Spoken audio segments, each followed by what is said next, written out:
এমন লোককে খুঁজে থাকে যে কিনা আগে অনলাইন ক্যাসিনো চালাতো। এরপর তারা এমন লোক পেয়েও যায় যার নাম জ্যাং। আর সে মিস্টার সিউককে আগে থেকেই চেনে। সিউক তাকে সাথে করে ইনভেস্টিগেশন অফিসে নিয়ে যায়। জ্যাং তাদের বলে, আমি ফিলিপিনে একটি অনলাইন ক্যাসিনো চালানোর চেষ্টা করেছিলাম, কিন্তু একদিন হঠাৎ করে কিছু গ্যাংস্টার এসে আমার ক্যাসিনো ভেঙে গুড়িয়ে দেয়। আমি তো কোনো রকম আমার জীবন বাঁচিয়ে সেখান থেকে পালাই।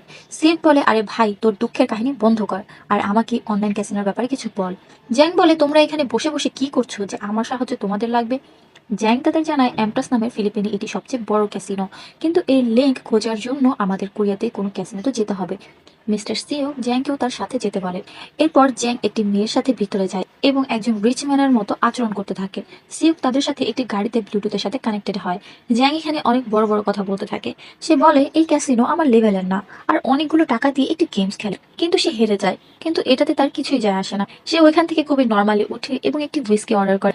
অবশেষে এমটাস ক্যাসিনোর এক লোক, যে কিনা জ্যাংকে খুবই বড় লোক মনে করে, সে জ্যাংয়ের